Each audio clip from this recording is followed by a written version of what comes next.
আপনারা দেখছেন WB news TV. WB news টিভির পক্ষ থেকে আমরা এই মুহূর্তে উপস্থিত রয়েছি ইসলামপুরে। আমরা সবাই জানি যে ইসলামপুরকে আলাদা জেলা এবং একজন রাজনৈতিক বিশেষজ্ঞ হিসাবে যিনি পরিচিত, পশ্চিমবাংলা তথা ভারতবর্ষে আমরা বিভিন্ন সময় দেখেছি যে বিভিন্ন আন্দোলনের সঙ্গে জড়িত যে ব্যক্তি, তিনি আর কেউ নয়, তিনি হলেন পাশারুল আলম। তিনার কাছে কিন্তু আমি বসে রয়েছি, আপনারা দেখতে পাচ্ছেন। আমরা ২১-এর যে রাজনীতি, সেই রাজনীতি সম্পর্কে কিছু সংক্ষিপ্ত আলোচনা তুলে ধরব এবং সেই আলোচনার সংক্ষিপ্ত আকারে তিনি কি বলছেন সেই উত্তর কিন্তু আমরা জানার চেষ্টা করছি। অবশ্যই দেখতে থাকুন।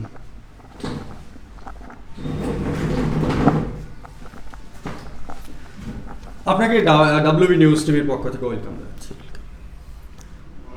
সর্বপ্রথমে আপনার কাছে জানতে চাইব যে আপনি বিভিন্ন আন্দোলনের সঙ্গে জড়িত। এখন আমরা দেখছি যে ২১-এর বিধানসভা নির্বাচনে বিভিন্ন দল জোটবদ্ধভাবে কেউ লড়ছে, কেউ বিজেপি একাই লড়ছে, তৃণমূল একাই লড়ছে। তো আপনার ভূমিকা কি থাকছে, মানে কোন দিকে আপনার? আমাদের ভূমিকা খুব স্পষ্ট। আমরা পশ্চিমবাংলায় যে অবস্থানটা নিয়েছি, এটা অনেক আগে থেকেই জনগণের কাছে পরিষ্কার করে দেওয়া হয়েছে যে নো ভোট টু বিজেপি। আমরা মনে করি যে ভারতবর্ষের দেশ ও দশের প্রধান শত্রু হল সাম্প্রদায়িক দল বিজেপি।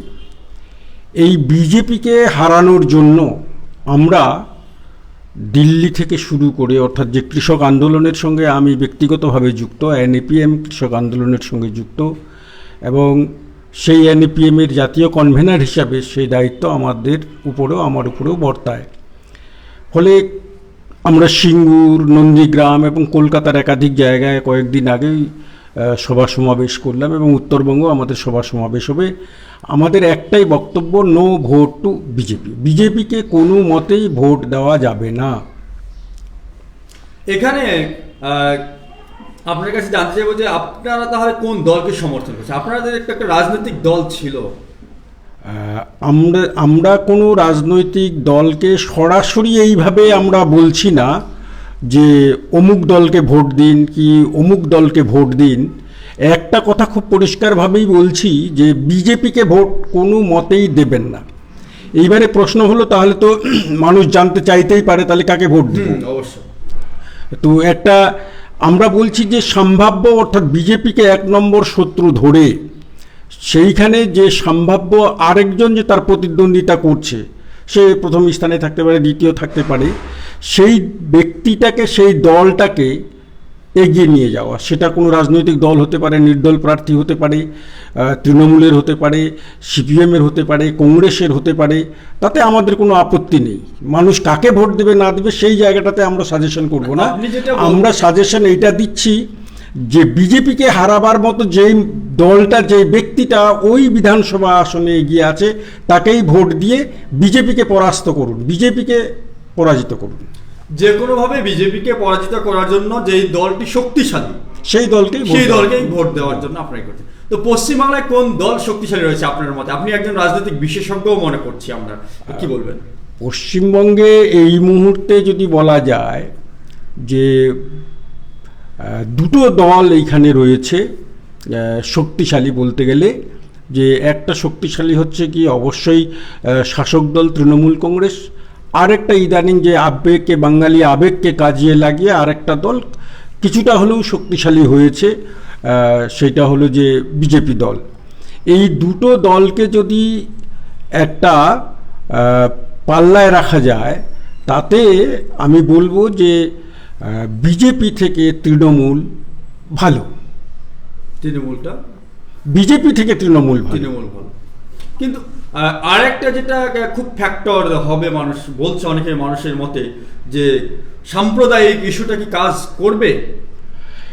আসলে পশ্চিমবঙ্গে সাম্প্রদায়িকতা ছিল না, এবং যে বাঙালি যে জনমানস, এই বাঙালি জনমানসে কোনোদিনই সাম্প্রদায়িকতার মন মানসিকতা তৈরি হয়নি। কারণ যেই আঘাত 1946-47 সালে বাঙালি জনজাতি পেয়েছিল, সেই জায়গা থেকে এই জনজাতি উঠে এসেছিল। কিন্তু দুর্ভাগ্যের বিষয় যে ইদানিং আবার কিছু মানুষের মধ্যে সেই ধর্মীয় আবেগকে কাজে লাগিয়ে দিয়ে কিছুটা মেরুকরণের চেষ্টা করা হচ্ছে। তো সেই ক্ষেত্রে পশ্চিমবাংলার যে শিক্ষিত আপামর জনসাধারণ, বুদ্ধিজীবী এবং প্রগতিশীল সেকুলার মনোভাবাপন্ন মানুষ, তারা কিন্তু আজকে এই জায়গাটাতে প্রচণ্ডভাবে আটকানোর চেষ্টা করছে। কলকাতা থেকে শুরু করে আমার যত বন্ধু বান্ধব যারা লেখক, সাহিত্যিক, কবি, সমাজকর্মী রয়েছে, সকলেই আমরা ইউনাইটেডভাবে, একত্রিতভাবে একটা আপিল আজকে পশ্চিমবাংলার জনগণের কাছে নিয়ে যাচ্ছি। কৃষকরা বারবার কেঁদে কেঁদে বলছে যে নো ভোট টু বিজেপি, বিজেপিকে আটকালেই বাংলা বাঁচবে, ভারতবর্ষ বাঁচবে। যারা দেশকে আজকে একের পর এক বিক্রি করে দিচ্ছে, একের পর এক সরকারি জিনিসপত্রগুলোকে বিক্রি করে দিচ্ছে, সেই জায়গা থেকে দেশকে তো উদ্ধার করতে হবে। এই দেশটা তো আমার, এই দেশটা তো আমাদের। এই দেশ যদি না থাকে, দেশেই যদি বিক্রি হয়ে যায়, তাহলে আমার বিজেপি কি, কংগ্রেস কি, তৃণমূল কি, কোনো কিছুই কাজে থাকবে না। অর্থাৎ দেশকে বাঁচানোর জন্য এখন বিজেপিকে হারানোটা একবারেই জরুরি হয়ে পড়েছে। আপনারা আপনাদের দল থেকে বিধানসভা নির্বাচনে কোনো প্রার্থী ঘোষণা করলেন না, বা প্রার্থী আপনিও হলেন না কেন? আমরা তো ঠিক রাজনৈতিক দল নই, আমরা একটা সামাজিক সংগঠন, এবং আমাদের মূল উদ্দেশ্যই হচ্ছে এই জন আন্দোলনগুলোকে উৎসাহিত করা, এবং সেই ক্ষেত্রে দু একবার আমরা প্রার্থীও দিয়েছি। এইবারে প্রার্থী দেওয়ার ব্যাপারেও আমাদের আলোচনা হয়েছে। সেই জায়গায় আমরা স্থানীয়ভাবে এবং কেন্দ্রীয়ভাবে যেই দায়িত্ব আমি পালন করি, সেখানে রাজনীতির সরাসরি কোনো রাজনীতি করার প্রশ্ন নেই, কিন্তু আমরা অরাজনৈতিক নই। কিন্তু এইবারে সিদ্ধান্ত নিলাম, যেহেতু বিজেপিকে পরাজিত করা আমাদের মূল উদ্দেশ্য, সেই ক্ষেত্রে প্রার্থী দিয়ে বিজেপির সুবিধা করে দেওয়ার সিদ্ধান্তে আমরা যাইনি।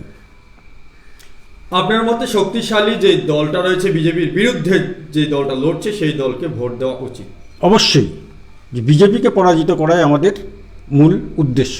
এবং সব থেকে বড় ব্যাপার যেটা আমি বলবো, যে বাংলার যে কৃষক কুল, আপনি যে কোনো ধর্মের, মতের, জাতির হতে পারেন, কিন্তু আজকে দিল্লির রাজপথে আজ দিয়ে 4 মাস পাক্কা হয়ে গেল যে তারা সেইখানে বসে আছে। তারা বারবার বাংলার কৃষকদের কাছে, বাংলার আপামর জনসাধারণের কাছে আবেদন করছে, ভোট কি চোট, অর্থাৎ বিজেপিকে ভোট আপনারা দেবেন না। আমি বাংলার প্রতিটি কৃষক ভাই বোনের কাছে আবেদন করব যে আপনি যদি কৃষক হন, এবং কৃষক যদি নাও হন, যেই কৃষকের অন্ন খেয়ে আমরা বেঁচে আছি, তারা যে আবেদন করছে, এই আবেদনে সাড়া দিয়ে আপনারা একটিও ভোট বিজেপিকে দেবেন না। কৃষকদের যেভাবে অপমান করা হয়েছে, কৃষকদের যেভাবে লাঞ্ছিত করা হয়েছে, কৃষকদের যেভাবে খালিস্তানি, পাকিস্তানি, চীনি, সন্ত্রাসবাদী, উগ্রবাদী, টুকরে টুকরে গ্যাং হিসাবে ভূষিত করা হয়েছে, আমি মনে করি প্রত্যেকটি কৃষককে তার প্রতিবাদ হিসাবে বিজেপিকে বয়কট করা উচিত, এবং বিজেপিকে একটিও ভোট দেওয়া উচিত নয় বলে আমি মনে করি।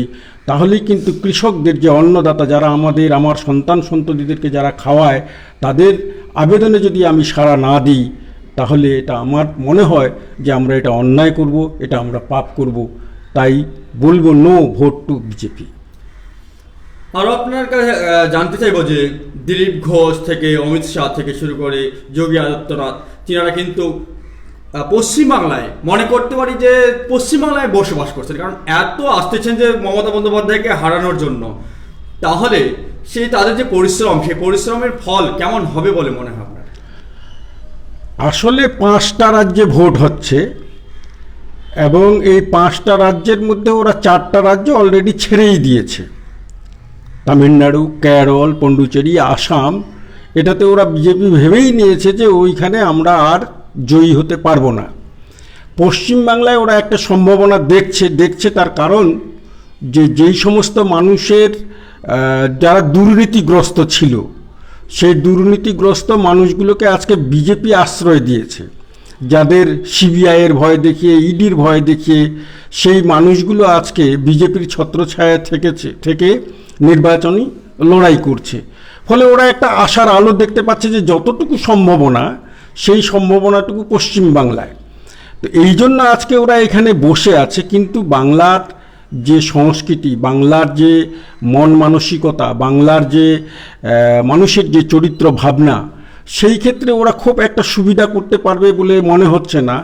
কারণ খারাপও লাগছে যে আমি ব্যক্তিগতভাবে তৃণমূল করি না, কিন্তু আমাদের রাজ্যের একজন মুখ্যমন্ত্রী, মহিলা মুখ্যমন্ত্রী, তার উপরে যেভাবে একাধিক দিল্লির নেতৃত্ব এসে তার ব্যক্তিগত আক্রমণ থেকে শুরু করে বিভিন্নভাবে বিভিন্ন ভাষায় মানে একবারে অসাংবিধানিক ভাষায় তাকে আক্রমণ করছে, আমি এটাকেও কিন্তু খুব একটা ভালো নজরে দেখতে চাইছি না, এবং জনগণও এটাকে নিশ্চয়ই ভালো নজরে দেখছে না। পশ্চিমবাংলায় আমরা দেখছি যে এনআরসি নামক একটা খুব ভাইরাস একটা এনে দেওয়া হয়েছিল দিল্লি থেকে, আমরা মনে করতে পারি। সেই ভাইরাসটাতে আপনারা কিন্তু অনেকটাই সেই ভাইরাসটা তাড়ানোর জন্য অনেক কিছু করছিলেন, অনেক পদক্ষেপ নিয়েছিলেন। ঠিক এখন সেই শব্দগুলো বাদ দেওয়া হয়েছে, কিন্তু ভবিষ্যতে যদি পশ্চিমবাংলায় বিজেপি ক্ষমতায় আসে, তাহলে কি মানুষকে আবারও সেই এনআরসি নামক ভাইরাসের পাল্লায় পড়তে হবে না? কি বলবেন? না, তাদের বিজেপির তো যে ইস্তাহার প্রকাশ করেছে, সেই ইস্তাহারে তারা বলছে যে আমরা যদি ক্ষমতায় আসি তাহলে প্রথম মন্ত্রিসভায় আমরা সিএএ কার্যকরী করার সিদ্ধান্ত নেব। অদ্ভুত ব্যাপার, একটা জাতীয় দল, যেই দল দিল্লিতে শাসন করে, তারা আসামে গিয়ে বলছে যে না, সিএএ কার্যকরী হবে না।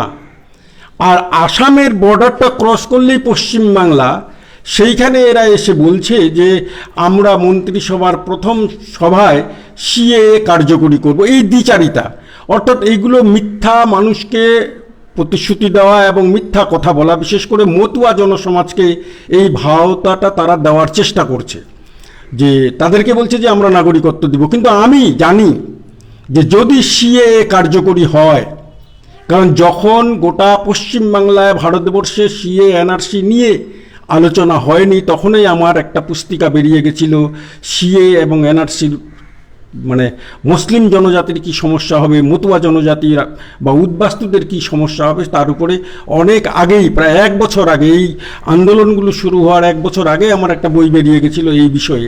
ফলে আমি আজও বলছি যে আজকে যদি সিএএ কার্যকরী হয়, এনআরসি এমপিআর যদি পশ্চিমবঙ্গে কার্যকরী হয়, আমি জানি যে তারা লক্ষ্য করছে একটা বিশেষ সম্প্রদায়কে বলছে, কিন্তু এর দ্বারা সবথেকে বেশি ক্ষতিগ্রস্ত হবে পূর্ববঙ্গ থেকে আগত সেই সমস্ত ভাই বোনেরা যারা যে কোনো কারণেই হোক দেশ ছেড়ে আজকে এই দেশে এসেছে, তারাই সবথেকে বেশি ক্ষতিগ্রস্ত হবে। তারা কোনো দিন আর নাগরিকত্ব পাবে না। তো মানুষ এত একটা অত্যাচারিত বা এত যে সিএএ এনআরসি কৃষি বিল থেকে শুরু করে সাধারণ মানুষ মানতে চাইছে না, কিন্তু ভোট ফেরত একটা সমীক্ষা, সেই সমীক্ষায় কিন্তু বিভিন্ন চ্যানেলগুলো দেখাচ্ছে যে বিজেপি এগিয়ে থাকবে, অনেক জায়গায় দেখাচ্ছে বিজেপি এগিয়ে থাকবে, অনেক জায়গায় তৃণমূল এগিয়ে থাকবে। আপনার মতে, আপনি একজন রাজনৈতিক বিশেষজ্ঞ হিসাবে কোন দলকে কত শতাংশ বলবেন, কি মনে হয়? এখনো পর্যন্ত আমি মোটামুটি পশ্চিমবাংলায়, যদিও সরাসরি রাজনৈতিক আমরা একটা আবেদন নিয়ে গোটা পশ্চিমবাংলায় ঘুরছি, আমি তো ব্যক্তিগতভাবে ঘুরছি এবং আমাদের সংগঠনের প্রচুর মানুষ এই নিয়ে বিভিন্ন জায়গায় যাতায়াত করছে, এবং আমাদের সোর্স নিয়ে আমরা যে খবরগুলো নিচ্ছি যে বিজেপি পশ্চিমবাংলায় দাঁত ফোটাতে পারবে না। ওরা চেষ্টা করছে, এই চেষ্টাটা ওরা করে যাচ্ছে বিভিন্ন ভাবে, তাদের সভা সমাবেশ এবং বিভিন্ন রকমের আরও যে সমস্ত বিজেপির হাতে যে সমস্ত আরও যে সাম্প্রদায়িকতা, ধর্মীয় সুরসুরি দেওয়া, অর্থ দেওয়া টাওয়া থেকে শুরু করে সমস্ত রকমের কাজকর্মগুলো করছে, যেগুলো বিভিন্ন রাজ্যে তারা করে এসেছে। এখানেও একটা ভাওতাবাজি দেওয়ার চেষ্টা করছে, সোনার বাংলা তারা গড়ে তুলবে এই বলে তারা চেষ্টা করছে, কিন্তু তাতেও কিছু হবে না। কারণ সোনার বাংলার যে স্লোগানটা, আমার ব্যক্তিগতভাবে এই স্লোগানের উপরে আমার প্রচণ্ড আপত্তি আছে। আমি একজন ভাষা শিক্ষক, একজন লেখক, সাহিত্যিক, কবি হিসাবে বলছি যে রবীন্দ্রনাথ ঠাকুর যখন এই বাংলাটাকে সোনার বাংলা বলে, তখন ইংরেজ শাসন ছিল। আবার রূপসী বাংলা যখন জীবনানন্দ দাশ বলছে, এই বাংলাটা সোনার বাংলা রাজনৈতিক কোনো জায়গা নয়। সোনার বাংলাটা হচ্ছে এখানকার প্রকৃতি প্রদত্ত যে ইমেজ, সেই ইমেজটাই হচ্ছে সোনার বাংলা। ফলে সোনার বাংলা ছিল, আছে, সোনার বাংলা থাকবে।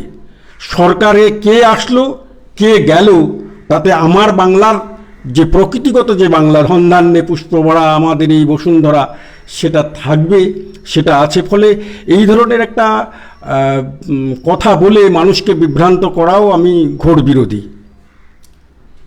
আপনার কাছে জানতে চাইলাম যে ভোট কোন দিকে 294টা আসনের মধ্যে কে কত পেতে পারে আপনার না, সমীক্ষা? এটা তো আমি তো গণক নই তো যে একটা- আমি বলে দিব যে কে কতটা আসন পেতে সম্ভাব্য পারে, আপনার যেটা। কিন্তু আমি আশাবাদী যে বিজেপি পশ্চিমবাংলায় ক্ষমতায় আসছে না। তাহলে বিজেপির প্রধান যে একটা বিরোধিতা করছে যে দলটি খুব শক্তিশালী, সেই দল ক্ষমতায় আসবে অবশ্যই। সে যদি বিজেপি না আসে তাহলে তার অন্য একটা দল তো ক্ষমতায় আসবে। কিন্তু যেহেতু আমরা কোনো সরাসরি কোনো রাজনৈতিক দলকে এবারকার অন্ততপক্ষে নির্বাচনে আমরা সমর্থন করছি না, নাম ধরে বলছি না, কিন্তু একটা কথা পরিষ্কার বলছি যে বিজেপিকে ভোট নয়, এবং দ্বিতীয় যে সম্ভাব্য যে প্রার্থী যার সম্ভাবনা রয়েছে ধর্মনিরপেক্ষ সেকুলার দলের, তাকে ভোট দিয়ে জিতিয়ে দেওয়া। ধন্যবাদ আপনাকে আমাদের সঙ্গে। ধন্যবাদ সবাইকে। আপনারা দেখলেন যে আমরা যিনার সঙ্গে কথা বলছিলাম, তিনি জানিয়ে দিলেন যে বিজেপির বিরুদ্ধে ভোট দিতে হবে, কারণ বিজেপি একটি সাম্প্রদায়িক দল। সাম্প্রদায়িক কথা কখনো পশ্চিমবঙ্গে স্থান পেতে পারে না, আর পশ্চিমবঙ্গের মানুষ সাম্প্রদায়িকতাকে সমর্থন করবে না। ইনি একজন কবি, সাহিত্যিক, বিভিন্ন রাজনৈতিক বিশেষজ্ঞ থেকে শুরু করে বিভিন্ন আন্দোলনে জড়িত।